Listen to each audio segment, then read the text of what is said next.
Hey everybody, Stu Smith here, going live. Special weekend edition that I think we're going to make it a habit. Because if I'm going to be titled the Never Quit Mindset podcast, I shouldn't start something and not keep doing it. So, right now I do two live Q&As on Monday and Tuesday.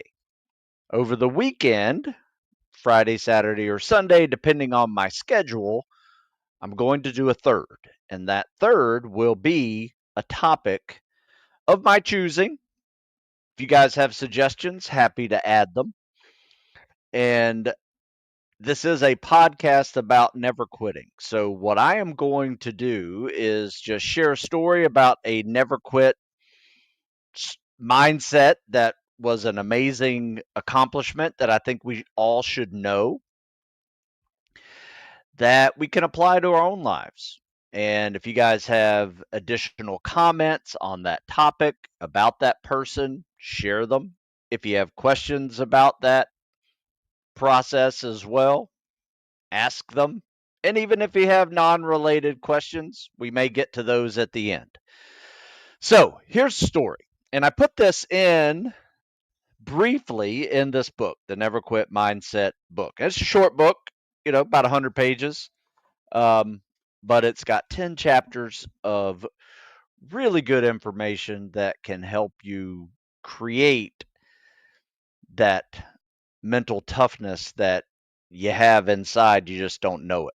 So, if you ever heard of Cliff Young, Young is an Australian potato farmer, 61 years old, and he decides, because he likes running, he's done a few marathons in his life, that he was going to do the inaugural Sydney to Melbourne ultra marathon. And this ultra marathon was about 540 miles long.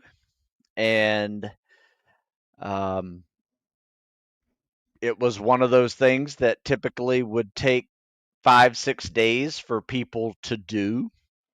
And uh, he did it. And he signed up as a Australian potato farmer would, wearing his uh, gum boots, some overalls, and that's the way he ran. Professionals from all over the world were going to do this race. And remember, this was 1983. The term ultra endurance race didn't exist yet. It was just a long race that turned, marathon runners into these double marathon runners and 5 times, 10 times marathon runners. That was becoming a thing back then.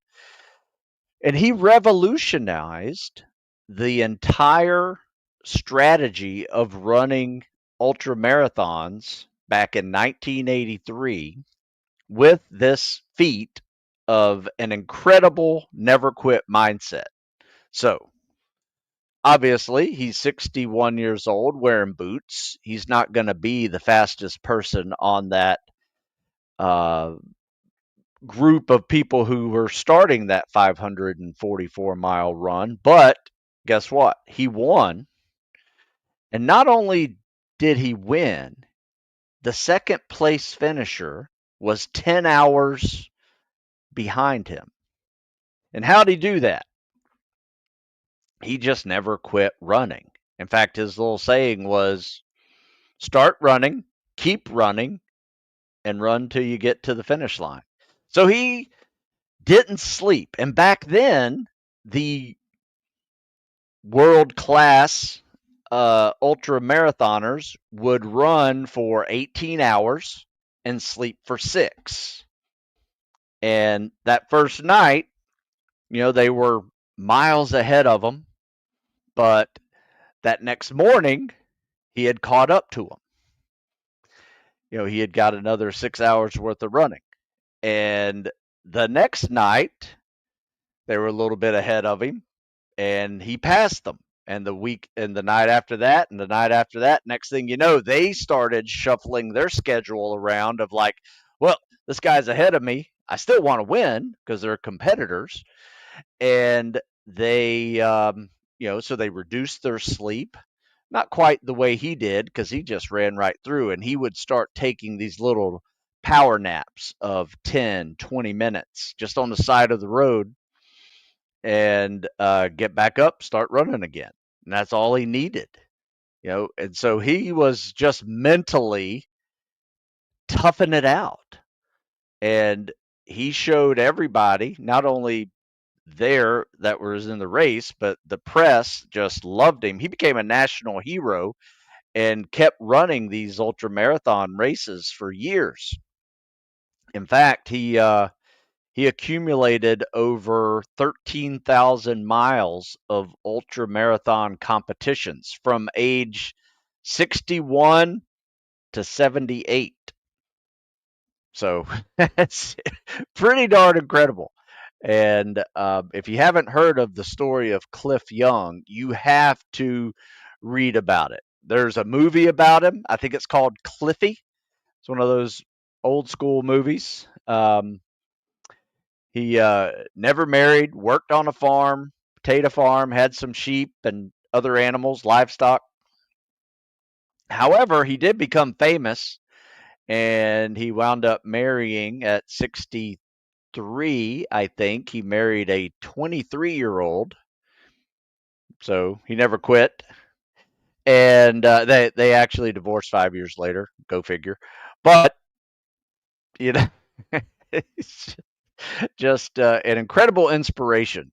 To be able to do what he did and just revolutionize, I mean, endurance racing to make it more of a mental challenge than just a pure physical challenge because he pushed through sleep. And now they have all types of strategies for ultra runners that are doing it. They call it sleep banking. Um, they'll get some, where they'll sleep, to kind of store up their sleep for the event and then run the full first day because they're excited. They got the adrenaline going. They'll take a little nap right before sunrise and then try to set their circadian rhythms with that, um, you know, with the sunrise coming up, wakes them up a little bit. And, they just start taking these little power naps, 10 to 20 minutes. Some runners even take naps of 1 to 2 minutes, which makes no sense to me. If you can actually sleep that quickly for that short and it be useful. But, once again, just by doing his tortoise versus the hare mentality of just not stopping, and all those hares and rabbits were taking 6-hour naps, he just kept going all night long, never quit, revolutionized a sport.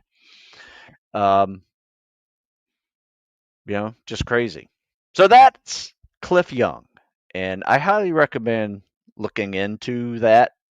Just reading a little bit about him. He's inspirational. Makes you feel like, you don't feel like running, but you can. And he didn't run fast. You don't have to run fast. You just kept moving. So I think with all that, I think he's a great example of what we all should be doing. And that is get started, keep moving, and don't stop till you get to the finish line. And that goes for everything. Doesn't have to be running. So that's my introduction to the never quit mindset. You can read about more never quit mindset right here. It's over on stewsmithfitness.com, also up on Amazon. But let's take a few questions. First, I'm just going to scan the questions real quick just to see if anybody has related questions to the never quit mindset. Looks like most people are going to be asking me about military fitness stuff, which is fine. That's what I do. But I wanted to see if anybody has any comments on this, anything I left out. you'd like to add? So I don't see it.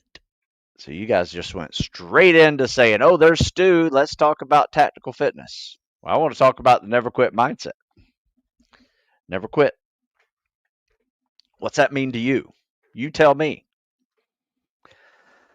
All right. So while you guys answer me, tell me your never quit story.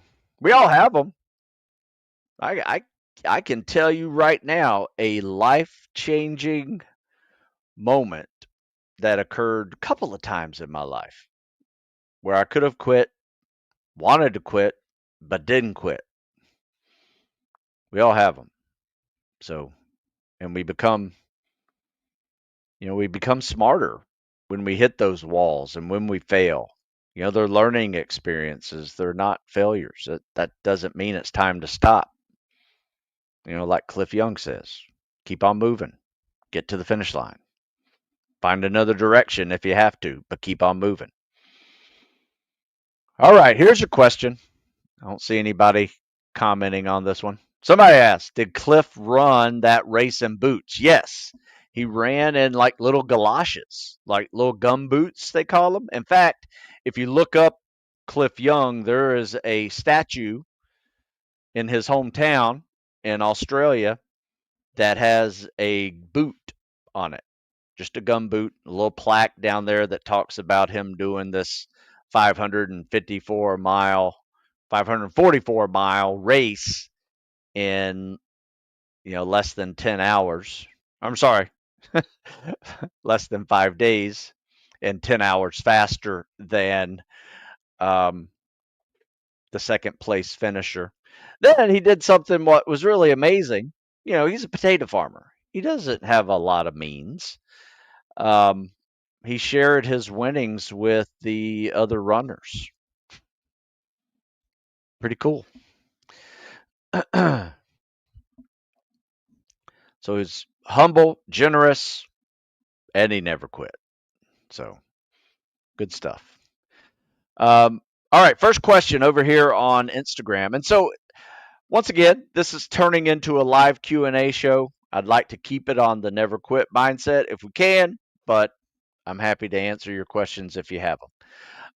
Hey Stu, doing your running program to get through selection. My one knee starts hurting after 12 to 15 miles. Is this something I'm going to have to get used to, or will my knees just to volume? So I'm assuming your 12 to 15 miles means 12 to 15 miles in a week or a few days, not just a 12 to 15 mile run in one session.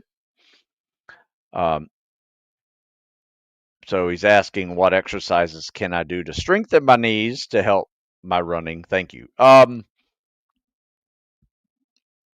there's a lot. There's squats and lunges and heel raises and toe raises and, working all the muscles that connect those joints. The knee itself is not a muscle, as you know. It is a series of bones and cartilage and ligaments and tendons. So probably you have some tendonitis, most likely. And that requires rest, massage, ice, heat, compression, all of those things to help it heal. But I would suggest this is it is something you can look up and look in overuse running injuries protocol. And there are physical therapists out there that will answer that question and probably have already answered that question in a video series on their YouTube channel or written articles about it. But that is what I would do. Rest, ice, and Motrin. It's the way we always used to take care of that stuff. But compression is just as good, compression sleeve. But, replace some of those miles with bike rides, is my advice. And progress logically. Like the last thing you want to do is jump into 15 miles on day one, week one even, and um, be concerned that it all hurts. You need to progress a little more logically. Maybe start off with 5 miles a week and then progress 10 to 15% from there over time. If you're heavy, knees are going to hurt. That's the way it works. So, yeah, hope that helps. I mean, I have a rule for running, and it is if it hurts to run, stop running. If it hurts to walk, don't run. And if it hurts standing around doing nothing, go see a doctor. So, if it's any one of those three, my advice holds pretty firm. You know, especially if it's hurt doing nothing, go see some medical professional on that. When I push myself, I feel like my mind gets stronger during that activity. All right, now here we go. Good question. Like runner's high, I guess. But my biggest worry is how I respond in those miserable days in the PJ pipeline. Well, I'll tell you this. There's nothing wrong with trying to disassociate from those miserable days in any spec ops pipeline. Like, for instance, whenever I'm sitting in the surf zone, locked arm in arm with a bunch of dudes, and we're just sitting there being miserable with water hitting us and it's cold and sand in our pants and doing flutter kicks with your head in the water, and it's just not fun, but you do it, you keep doing it, and your mind can drift off. It can go to that little happy place. And usually what I did is I would say, well, this is going to eventually be over. What am I going to do when it's over? So I would go through the entire process of it's over, we're saying bye for the day, and we're going back to our room, taking off our wet clothes, putting on, jumping in the shower, knowing that you can't quite turn it on hot because it burns. So you got to slowly go into it because your body's so cold that warm water hurts. And then you get all the sand off you clean up, and you smell the soap. You try to get as many senses involved as possible. You hear the water hitting the floor, and then you get out, you dry yourself off, you put on a couple, sweatpants and sweatshirt and socks, and, even wear a watch cap just to warm up. You get a big glass of milk and you eat a sandwich, and you got all these little things going on. You're trying to just dissociate from the present pain. That was my happy place. That's where I went. And then there are certain situations where obviously that can't happen because you got to be in the now and present and focused on what you're doing, because it is a tactical skill. Even though it is miserable outside, it's cold, it's rainy, it's wet, but you still got to go from A to B and focus. That focus is also a form of dissociating from the actual, pain and aches of being uncomfortable and tired and hungry and all that stuff. So, being able to focus on that mission, but also when you're not doing, a task that is requires that level of focus, you can go to that little happy place and focus on what you're going to do after the day's done. Um, that helped me. I also, as an officer going through training, I had to keep track of all my enlisted guys, and when I was a class leader, I had to keep track of the whole class.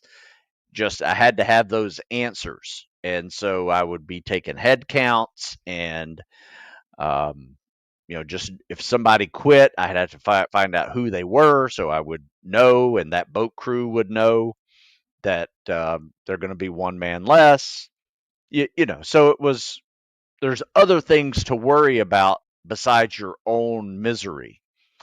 And when you're in that teammate mindset, that helps a lot because you're worried about your buddy. You're worried about your buddy next to you, and you make sure that that person's hydrating and eating and putting electrolytes in his food, and all those things, and it gets your mind off of the actual suckiness of what's going on.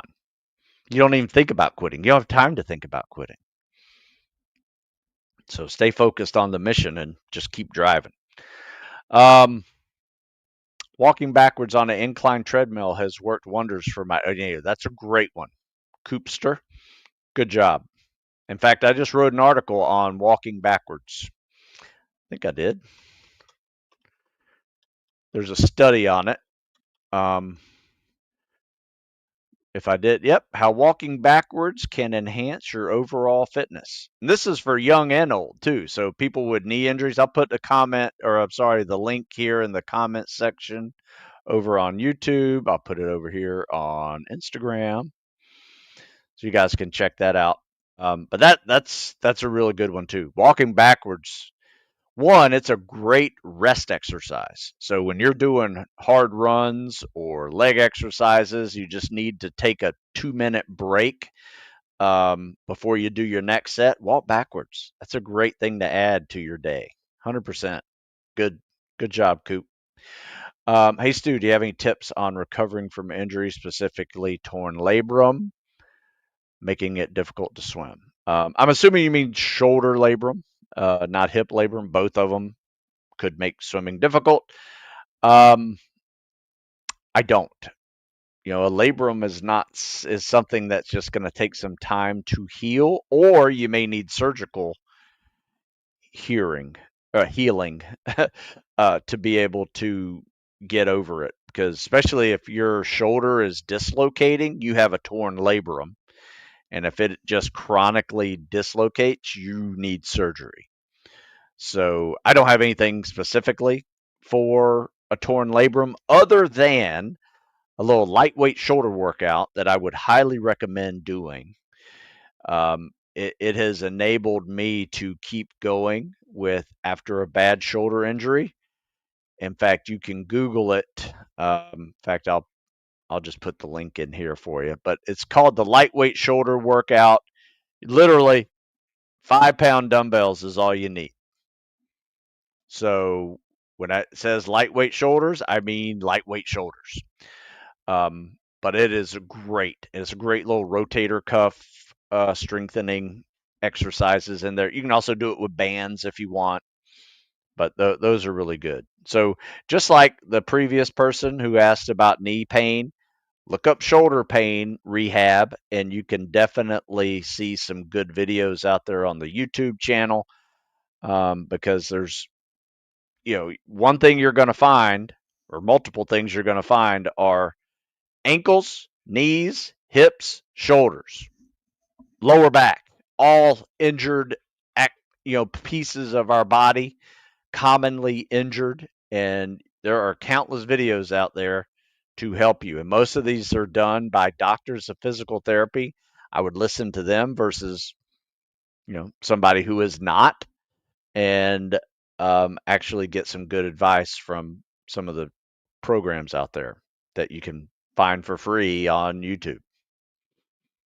Can you easily get medically disqualified in boot camp for special forces? You can, if you fail certain things. If they find something that wasn't discovered at MEPS, you can get disqualified. In fact, we've had people at Navy boot camp that were going to BUDS, crushed everything prior to that, and then they found out they had depth perception issues and color blindness,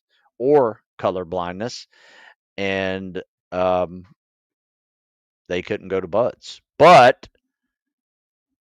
they got out of the Navy and they went Army and were able to go Army Special Forces, even with depth perception and color blindness issues. Go figure.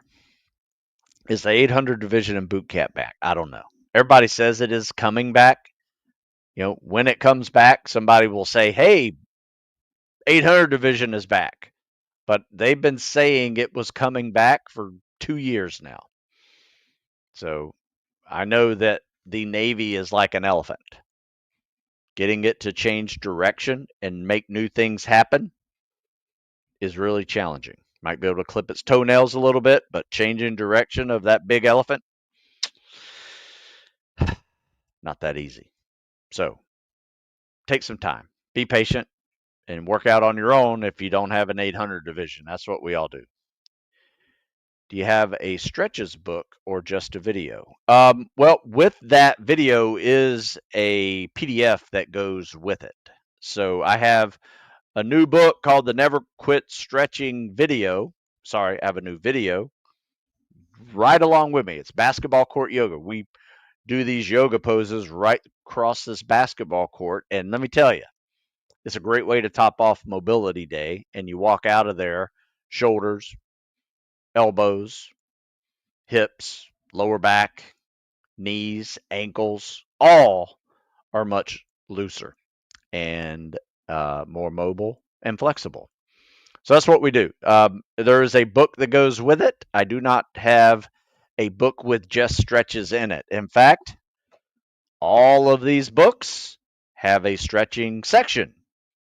They also have an exercise section and a workout section. All right, you got all kinds of stretches in here. Dynamic stretches, static stretches, all kinds. So, yeah. Now, if you're an older person and looking for no longer being the aging athlete, but the ageless athlete, go with that one because that is a big time mobility day week.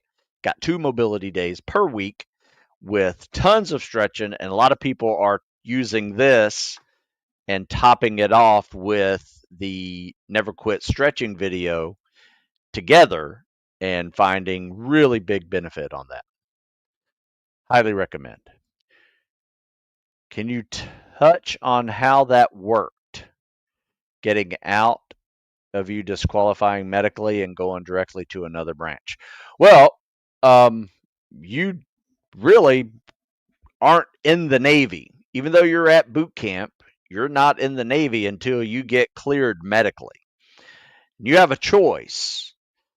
Like sometimes it's a medical issue that disqualifies you from all the Navy. Sometimes it's just something that would disqualify you from special jobs in the Navy. So, whenever you don't qualify for those jobs, you have a choice. You can go enter the Navy and do something else. Most people don't want to do that. Or they can just get out of the Navy. Now, it takes about a month of in processing and paperwork or out processing and paperwork, maybe not a month, a couple of weeks. And you're just kind of in a holding pattern until you get approved to be out of the Navy, and then you go home. You go back home, you go to the Army recruiter, and then join the Army. That's how that works. Let's see. Ask some more questions here.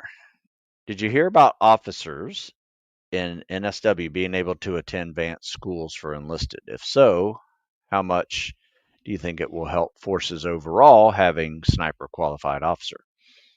I mean, I think it'd be great, but I've only known a few officers in 35 years that got sniper qualifications. Most of them were enlisted and then went officer. So, I don't have that answer. Who knows how to employ snipers that much better? Same for breachers. Well, there are training programs for the officers to learn how to employ such skilled operators. That's what they do. So,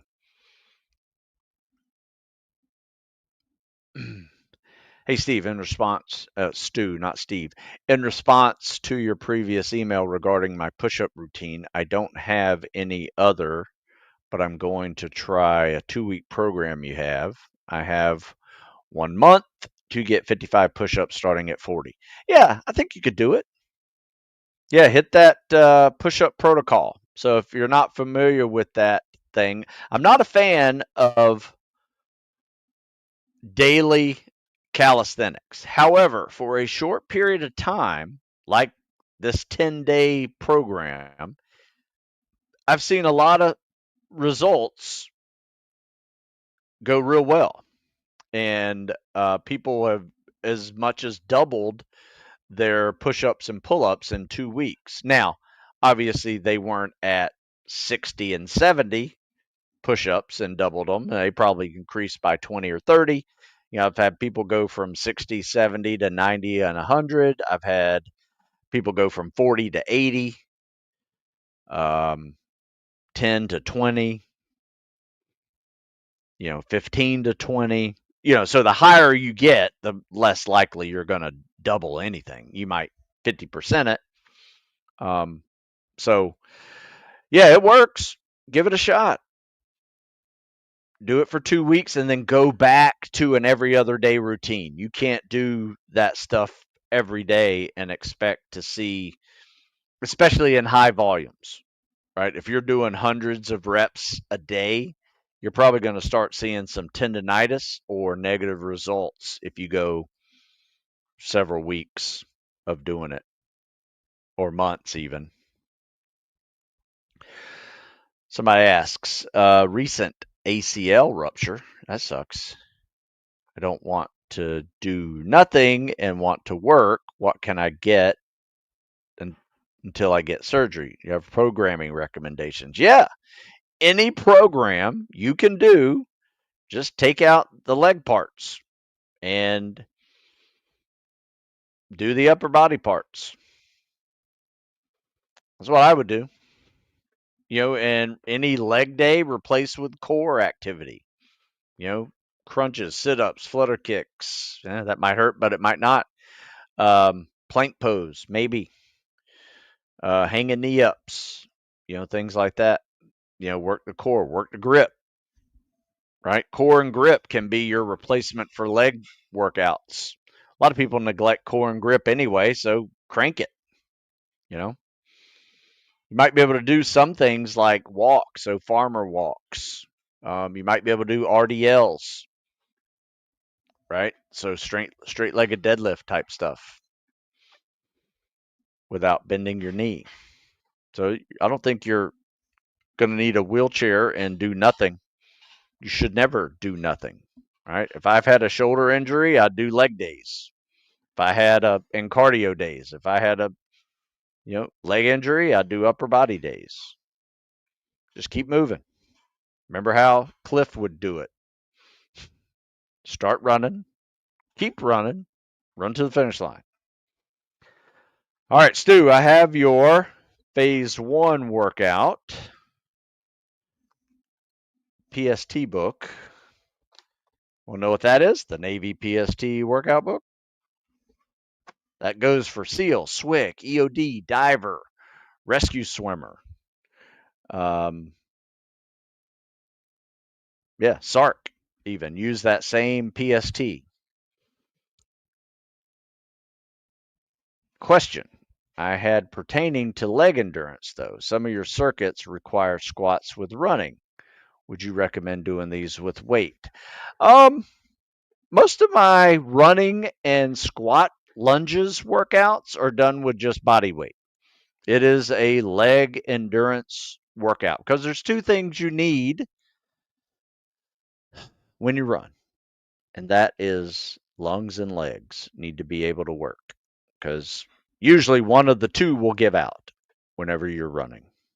Your lungs, cardio conditioning, or your legs. So leg stamina is definitely needed. Can you add some weight to it? Add a weight vest to it? Sure. Add some kettlebells to it. Like yesterday was a leg day for us, and we did kettlebell squats, kettlebell RDLs, lunges, farmer walks, and then we ran. So yes, you could do that. For older officer candidates like 30 and up, What's the oldest you've seen become an officer? What sort of background do you need to be competitive? Would prior mill SWAT leadership example help? Sure, that's great background. I've seen all types. Everything from people that were business folks to manual labor jobs to teachers. Yeah, you know, you got to go through the same thing as everybody else. Whatever you did in your 20s could get your foot in the door for sure. I mean, I don't see a problem with older candidates. The only thing that you need to do is just be prepared physically and be an expert in recovery, because your recovery is going to do two things. It's going to help you with longevity, which your longevity is already less than the 22-year-old going officer candidate. But your optimal performance can be just as good if you are a master of recovery. And that means resting, sleeping, hydrating, electrolytes, nutrition, mobility, flexibility. All of those things need to be perfect in order for you to be optimal. Let's see. All right. Oh, there's more. Dang, a lot more questions. Dang, didn't see that happening. Hey, took your advice to eat whole foods, didn't change anything else, lost 10 pounds in a month. Damn, nice. It's amazing what happens there. All right, looks like I have a few more questions here. Um, Building that never quit mindset comes a day at a time. For me, at least, I would agree with that 100%.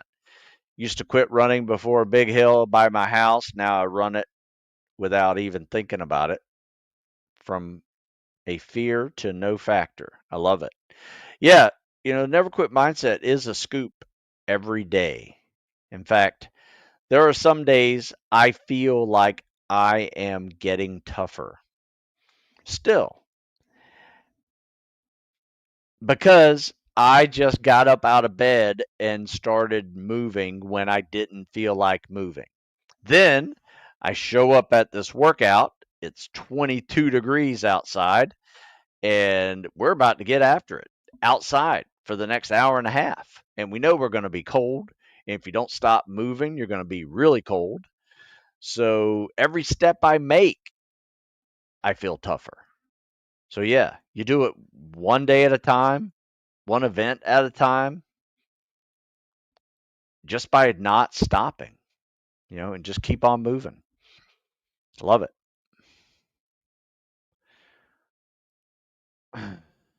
I don't know what super chat is. Um, do you think never quit can be described as an identity shift? You stop negotiating with yourself, and the result is a new person that doesn't give up. 100%. Absolutely. Identity shift.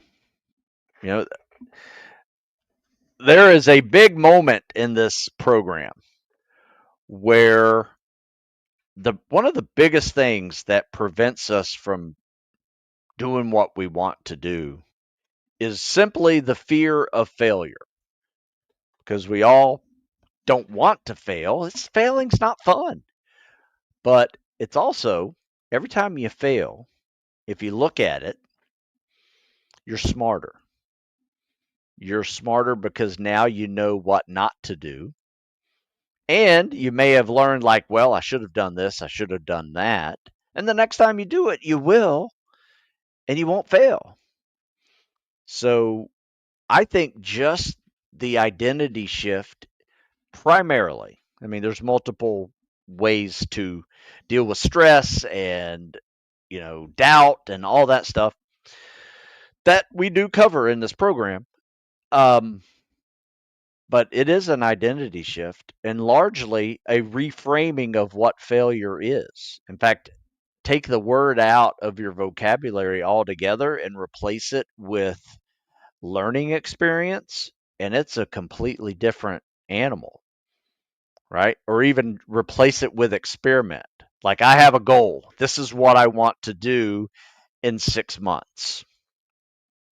So along the way, you're trying to move forward towards that goal. You notice that your method of doing it, your experiment of doing it this way, didn't work.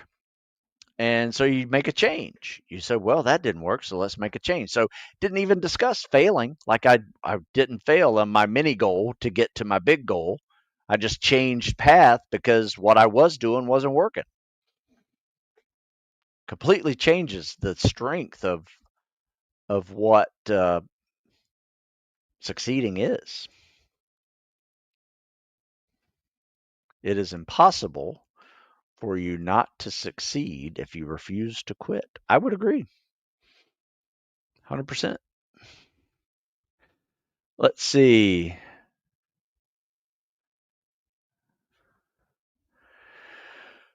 Oh, Zeno says, I don't think I have a torn labrum, but my shoulders click all the time, and the light shoulder routine has helped tremendously. Good. I think that will help you. Yeah, let me just tell you, a torn labrum, if you're self-diagnosing a torn labrum, I mean, maybe. If put it this way, I would say you have a torn labrum if you're dislocating your shoulder making your bed. Right? If you lean forward on your shoulder and you're making your bed and all of a sudden your shoulder pops out, you have a torn labrum. I can tell you that 100%. Because your labrum holds that thing in there. And anytime you dislocate your shoulder, you have a torn labrum. So if you're not dislocating your shoulder, you might just have shoulder pain and need to work on your shoulder mobility. That could be an issue with muscles and tendons versus ligaments. Don't know.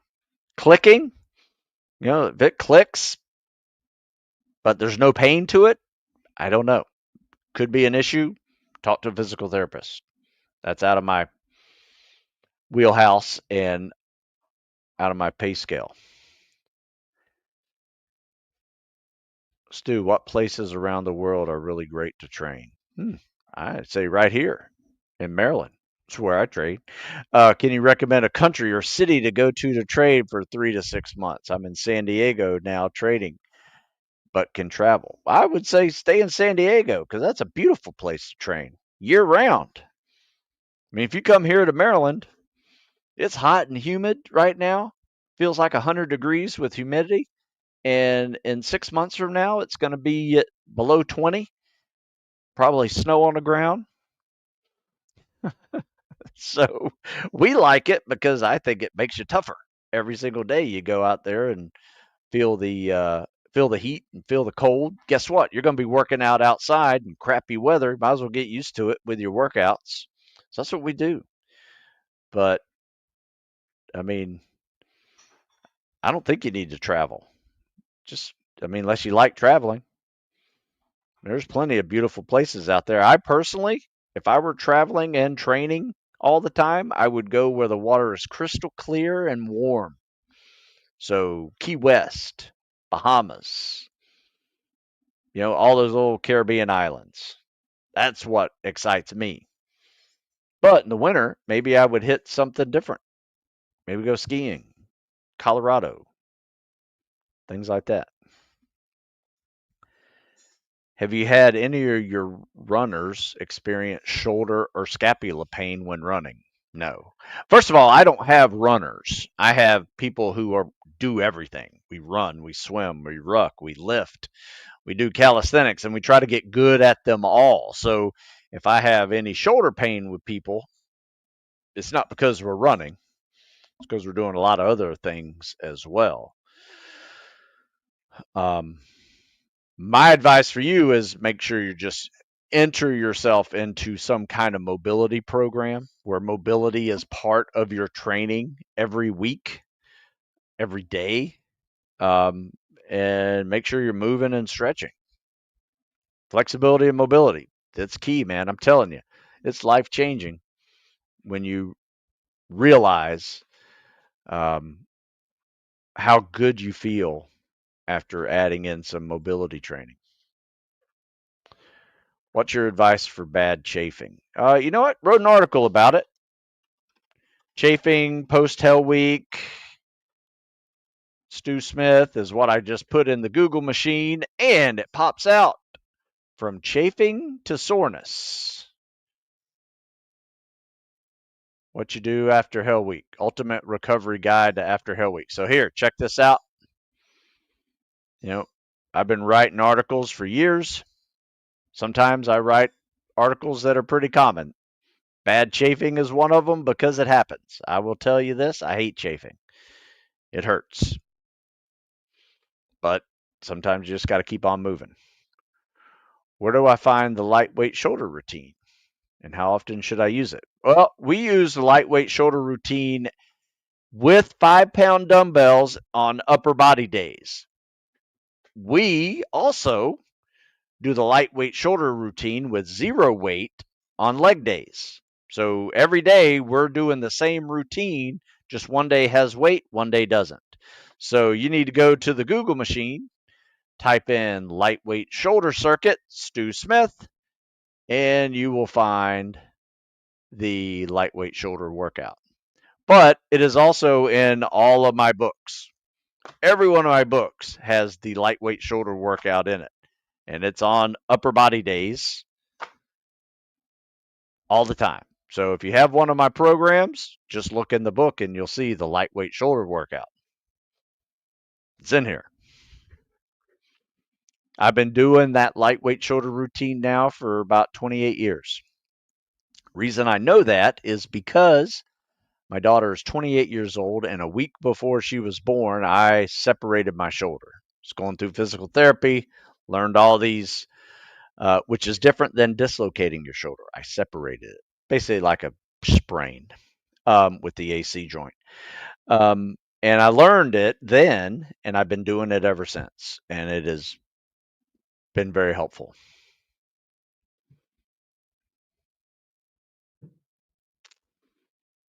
Let's see here.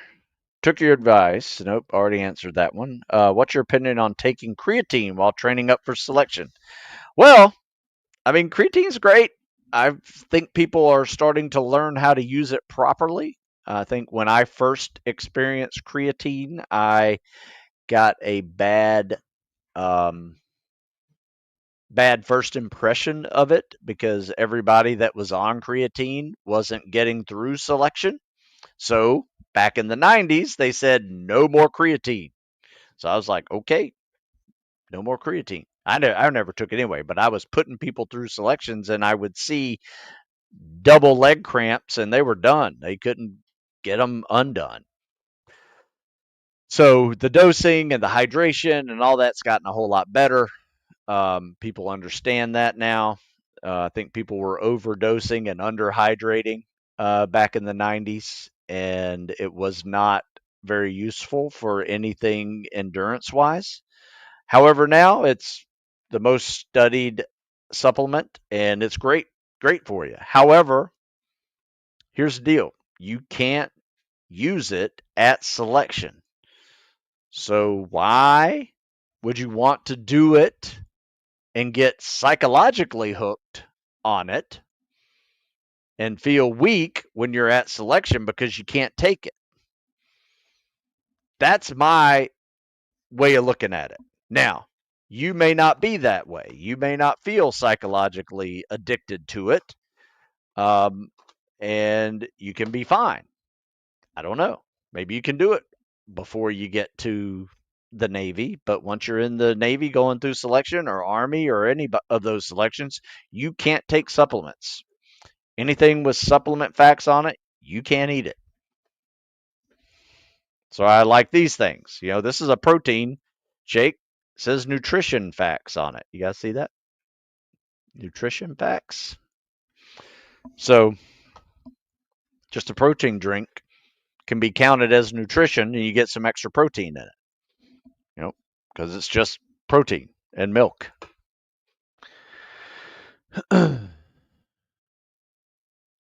Singh says, can I use that routine for my shoulder mobility? Sure, but also stretch for your shoulder mobility. In your Air Force IFT book, what is the recommended rest time in between exercises when it is not a circuit workout? Um, Minimal.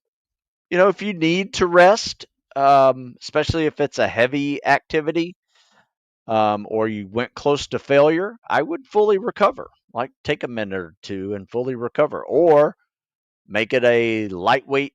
Or, I'm sorry, make it a an active um, rest, and be able to recover from any activity with a bike or a jog, things like that. Rest with cardio, rest with core. If you want to keep moving, but it's minimal. Lightweight shoulder routine helped my shoulder after tendon and rotator cuff surgery. It was hell, but never quit mindset. I like it. I like it. I am now fully recovered now in 5 months. Your videos are great. Thank you. I appreciate it. Glad that helped you. Somebody's talking about pair of thieves underwear at Target. Never tried them. So if they work, great.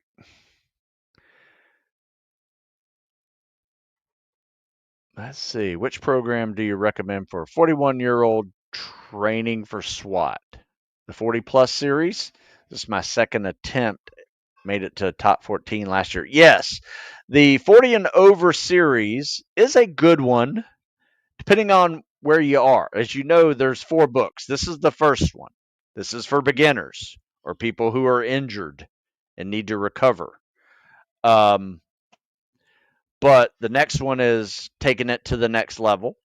The next 2 books, 3 and 4 in that series, are advanced workouts. So ready to compete and um, tactical fitness for the athlete over 40 book is an advanced section as well. And I would probably, if you're advanced, I'd probably go there. But if you need to kind of intermediate range, I'd probably start at book 2, unless you are recovering from an injury or haven't done anything in months. I don't think you're that person. Um, I would go with that because it's everything you need in there. It's weights, it's calisthenics, it's running, it's rucking, um, leg activity, all that, and it's got a mobility day in there, 40 and over. Um, yeah, give that a shot. I think you'll like it. In your Air Force IFT prep, what is the recommendation? Oh, you already asked that. Asked it in 2 places there. Good morning, Stu. Back on a night shift, 14:30 to 02. How do I go about my days that I run and lift? Well, here's what I would do. I would always work out before my shift. That's just one, you're going to be alert, be ready to go. I've always found that at the end of a shift, whether I am getting off early in the morning or in the middle of the night, no one feels like working out at the end of that shift. All you feel like doing is getting something to eat and going to bed. So whether I was working first thing in the morning, I would work out before that time started, or if I was working at midnight, or say 9 o'clock at night until 5 in the morning, I would work out at like 7 or 8 and be jacked and ready to go to work, because that'll keep you up probably past midnight just working out at night alone. And then you just got a few more hours to have to deal with till you get in there. Should I run fasted or go lift right before work? It's up to you. I always say this: if you like running fasted, try running fueled and see if you feel better. Some people, if you're running long, slow distance, yeah, sure, you can go fasted. That's not going to hurt you. But if you're running with any speed or intensity, you might want some fuel. So I wouldn't go fasted. Yeah, lift right before work. Let's see. How much is true that the Buds graduates often come from broken homes and tough upbringings? I don't know the statistics on that, but I actually discuss it in this, saying, I think it's a misnomer. I think it is, um, yes, you can have a hard life and be mentally tougher for it, but there are so many people that didn't have broken homes that made it through tough upbringings. I mean, most people were like us, where, you had both parents, you went to church every Sunday, and, you played sports and you made life tough by doing tough things. You played 3 sports in high school, you worked in the summers doing manual labor. There's many ways to be tough because that's what you're talking about. Buds graduates are mentally tougher. They're not all from broken homes. Some are. I mean, they're a cross section of society, so I'd probably say half of them are from broken homes. But there's also half of them that aren't. Also, was I an SDV? Yes, I did SDVs. I enjoyed it. I like scuba diving. Do you take videos of CSS for critique? Sure, send them to me. DM me. If you're over there on Instagram, just DM me a video. I've answered probably 5 or 6 today already. Stu, why do you think it seems like the type of athlete required for buds is different than a type of athlete active operators are? Is it intentional? I'm not sure what you're asking there. It's not the type of athlete. Type of athlete is the same. The training to prepare for buds is completely different for the training that you do for the rest of your career. That's all it is. I mean, you're not going to go through buds again. Even other selection programs after buds are different than buds. Yeah, you need to be in great shape, but you're not going to be getting crushed with a boat and a log and getting wet and sandy all the time. I mean, you're going to be wet and sandy all the time just because that's where you operate in the water. So you get used to that. So there's 4 phases of tactical fitness, and this is a good one to kind of end on because it's very important that you guys understand how this process works. 4 phases of tactical fitness. 1, you got to prepare yourself to get to the training. That means you pass a fitness test. Sometimes that means doing a program that focuses on the fitness test, not a whole bunch of lifting mixed with it because you're trying to get better at running and swimming and calisthenics. That's what you got to do if you want to get to the training. Focus on getting to the training. Phase 2, getting through the training. Now that requires some specifics. What's that specifics look like, you say? Well, what are you going to be doing in your selection? Are you going to be doing logs and boats and 4-mile timed runs and swims with fins and obstacle courses and things like that? Pool skills? Well, you might want to practice specific events of that training. That's phase 2. Phase 3 is the active duty operator. Now you got other things to worry about. 1, you're going to be older longer in this job than you are younger, so your recovery matters. Your longevity matters. Your flexibility, mobility, and your strength matter. Yeah, you still need some good cardio, but that's not the most important thing because you're not doing 4-mile timed runs every week. You're not doing 2-mile swims every week. You're trying to stay operational to do your job. May require running, rucking, and swimming still, but it's not as hard as it was before. It's just different.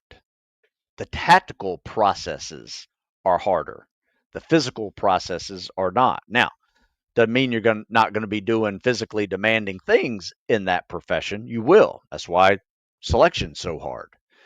Then phase 4 is kind of where I am, right? This is longevity for the rest of your life. After you're done doing your job, how are you going to continue to be an asset in life? Can you still pull your family out of burning buildings? Are you an asset or a liability? You can answer that real quickly. If you're weak, probably going to be a liability. You can't run, probably going to be a liability. In certain situations, can't swim, going to be a liability. Trying to save somebody in the water, got to know how to swim. So, yeah, there's 4 phases of tactical fitness, and that is what they are. 2 through active duty, longevity of the former operator in life. So, I hope that helped you understand that process. So, guys, I think that's a good one to end on. It's been 1 hour exactly. I appreciate you sticking around. If you stuck around this long, you could check out the Stu Smith Fitness page, Live15 coupon code, save you 15% on fun reads like this one. As well as if you're an old guy like me trying to be ageless, think about it. If you're trying to get to the training, focus on the PST. Do a program that focuses on the PST or the IFT. Don't blow those off because your spec ops dreams can be done before you even get there because you don't get there. So, all right, guys, I got to go. You guys have a good one. Have a good rest of the weekend. And I'll chat to you guys later. See you on Monday.